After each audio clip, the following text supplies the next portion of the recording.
Les decíamos. Bueno, y vamos ya a, bueno, pues todo lo que tiene que ver con la geopolítica, como siempre hasta ahora, con José Luis Orella, profesor de Historia Contemporánea de la Universidad CEU San Pablo. José Luis, muy buenas tardes. Muy buenas tardes. Bueno, José Luis, en primer lugar, antes de hablar de cuestiones que tienen que ver, pues, por ejemplo, con Rusia, con China, quería preguntarte por Joe Biden. ¿Se va a presentar, eso lo ha dicho, bueno, eso así lo ha anunciado en el día de hoy, de forma oficial, eso sí ya, porque ya sabíamos que quería presentarse a las elecciones de 2024, pero hoy ya lo ha anunciado?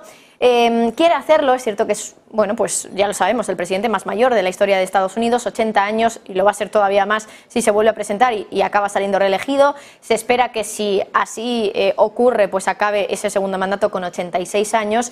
Y claro, tiene, entiendo, muchos retos, sobre todo en la parte geopolítica y fuera de lo nacional, ¿no?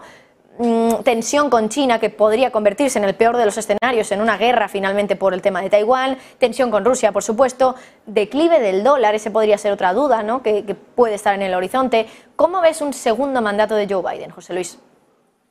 Hombre, pues desde luego, con que vamos a tener un presidente cada vez más dependiente, desde luego, del equipo de sus colaboradores, que a su vez son los representativos del partido.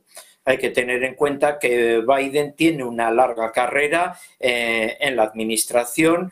Cuando se le propuso, porque además tenía un poco aquellas características de vicepresidente de Obama y por lo tanto un poco el empuje, el apoyo del anterior presidente, pues Biden era la mayor garantía que tenía el partido frente a los outsiders como Sanders, etcétera, que se habían presentado, ¿no? Así que Biden, a pesar de su edad, no deja de ser en este momento la mejor alternativa que tiene el Partido Demócrata para mantener a todas las familias políticas juntas y a todos los lobbies que conforman un poco ese apoyo social y político del Partido Demócrata, pues para mantenerse un poco en el poder. Es muchas veces mejor ya la persona que tienen conocida, pero que por la edad, como vemos, va a depender cada vez más de sus colaboradores, ¿no? José Luis, hoy también leía que Alemania va a intentar agasajar, por decirlo de alguna manera, a China en junio. Va a reunirse el canciller alemán con el primer ministro chino, Li Qiang, en Berlín. Y claro, el objetivo es también relajar un poco las tensiones que hay entre Europa y China. Ha habido mucho lío en Europa por el tema de Macron y las palabras o el intento también de alianza, entre comillas, si se puede llamar así, con China de una forma un poco unilateral. Muchos decían que era una amenaza también para Europa. ¿Cómo ves ahora mismo las relaciones Europa-China, con Estados Unidos también intentando meter la mano un poco en esas relaciones? ¿Cómo ves en general lo que está pasando entre Occidente y China? Hombre, que desde luego necesita una solución, ¿no? O sea, China ha ido cada vez haciéndose más indispensable en la economía mundial.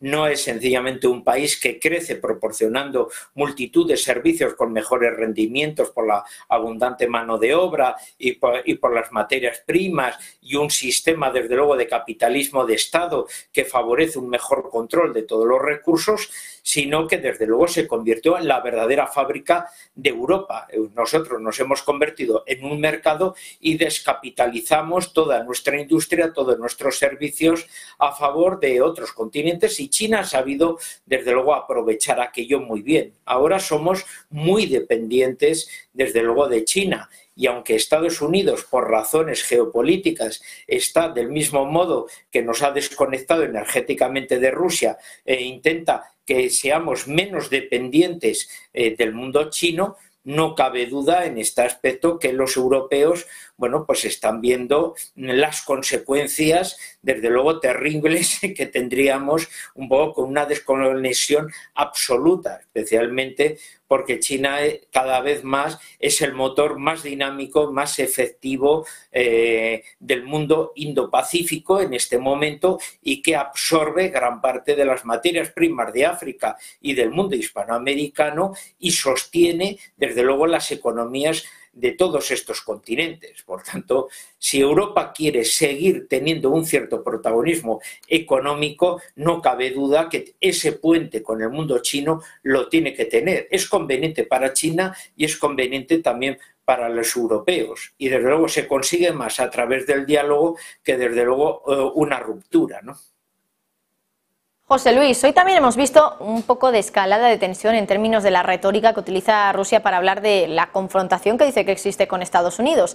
Dice que, bueno, pues que cada vez va a más y básicamente condiciona un poco el destino del tratado nuclear, el New START Treaty, a lo que está pasando también a esa confrontación entre Rusia y Estados Unidos.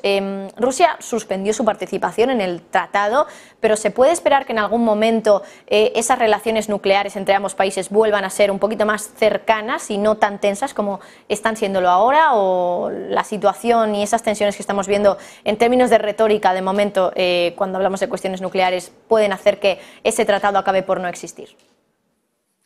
Hombre, es una baza que los diplomáticos rusos están usando, desde luego, para potenciar ya un contexto de paz, ¿no? O sea, Rusia ha decidido definitivamente que ir a una guerra, desde luego, de desgaste, en la cual pues están desde luego demostrando que tienen capacidad para hacerlo y que las sanciones económicas, pues no aunque están produciendo su desgaste, no es desde luego en el calibre que las potencias occidentales preveían, sino más bien incluso todo lo contrario. Se mantiene desde luego ese régimen, ese sistema que los asesores económicos rusos lo mantuvieron, y claramente en este aspecto pues los rusos están planteando, están favoreciendo, bueno, el que si se quiere desde luego volver a una situación de equilibrio entre potencias y restaurar esos equilibrios nucleares que favorecen un clima de paz, pues va a tener que hacerse sobre ese puente de negociaciones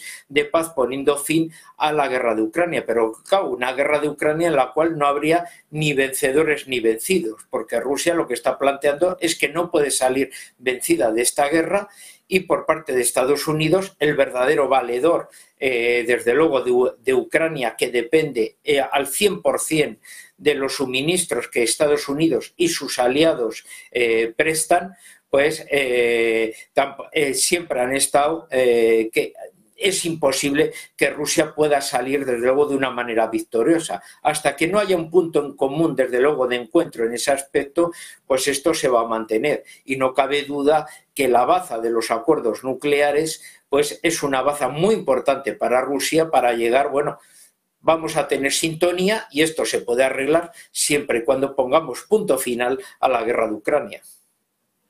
Luis, por cierto, quiero que nuestro compañero ahora, José de la Morena, nos cuente una noticia de última hora de declaraciones y reacciones de Rusia a esa presentación ya, la candidatura oficial de Joe Biden como presidente o como candidato a presidente de los Estados Unidos para las elecciones del año que viene, 2024. Así que, José de la Morena, estás ya con nosotros, cuéntanos qué es lo que está diciendo Rusia respecto a esa candidatura de Biden. Bueno, a estas horas lo que se está comentando efectivamente sobre esa candidatura es que haya hechos y no palabras. Esto del famoso latinajo res non verba. Dicen desde las cercanías de Vladimir Putin, desde el Kremlin, que más hechos y menos palabras para el presidente de Estados Unidos, Joe Biden, que ha anunciado, ya saben, esa reelección, como comentas, para 2024. En concreto, traducen o translucen desde el gabinete, dicen que partirán desde los pasos prácticos que Washington dé en la política real. Esto lo ha dicho María Zakharova, la portavoz de Exteriores en la televisión pública, insisto, diciendo que no van a partir de las palabras sino de los actos del presidente estadounidense.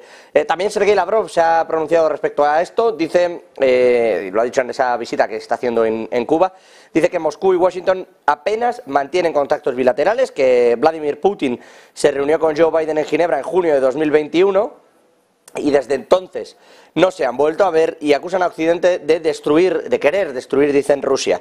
En concreto, Joe Biden, ya saben que desde el inicio ha condenado la guerra contra Ucrania, y como comentábamos aquí, o sea, la guerra de Rusia en Ucrania, y evidentemente, como comentábamos aquí, es el principal valedor de Ucrania, porque es quien le da prácticamente todos los suministros, más allá del apoyo de facto que también realiza Polonia, que es un apoyo también muy fuerte el que da a los ucranianos. Pero importante este asunto en el que Biden se siente fuerte como para ir a esas elecciones, más allá de que pues efectivamente el próximo mandato oscila entre sus 82 y los 86 años, que se dice pronto, pero él se siente con fuerzas, sobre todo lo ha anunciado muy a pesar de parte de su gabinete y de Kamala Harris, que esperaba ser la candidata presidencial de los demócratas, y dentro de todo esto la respuesta de Rusia pues no se ha hecho esperar, pero que les da igual la diplomacia, traducen y envían desde Rusia ese mensaje, da lo mismo la diplomacia, da lo mismo las palabras, lo que queremos ver ahora son hechos.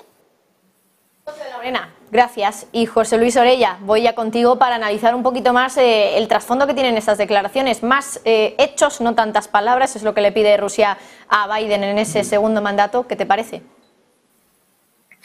Hombre, no cabe duda que en una guerra por las palabras son propaganda, ¿no? Tienen la fuerza de herir muchísimo y en el momento en el que vivimos, pues bueno, las palabras sin pruebas, desde luego, carecen de valor. Hemos hablado en otras ocasiones sobre los tratados anteriores, de cómo se ha ido procediendo, olvidando, incluso se decían muchas consideraciones que ya con la misma ya característica desde luego de ganar tiempo y de no cumplirlos, ¿no? Por tanto, al final únicamente se nos reducen las circunstancias a que un país es confiable siempre y cuando lo demuestre a través de los hechos, porque las palabras en el momento actual a nivel diplomático esconden muchas veces verdaderas mentiras que el único objetivo que tienen es ganar tiempo para mejorar el contexto, para una situación de negociación mejor, ¿no? Así que no cabe duda que lo de los hechos es la única manera con las cuales se pretende, desde luego, llegar a esa situación nueva, un poco de equilibrios, de nuevo orden mundial en el cual, bueno, todos esperan tener un protagonismo fuerte y seguir sin salir con la etiqueta de vencidos, ¿no? Pues José Luis Orella, profesor de Historia Contemporánea en la Universidad CEU San Pablo. Como siempre, un placer hablar contigo. Que pases buena tarde. Gracias. Igualmente, un placer hasta ahora. Bueno, y mientras tanto, más declaraciones.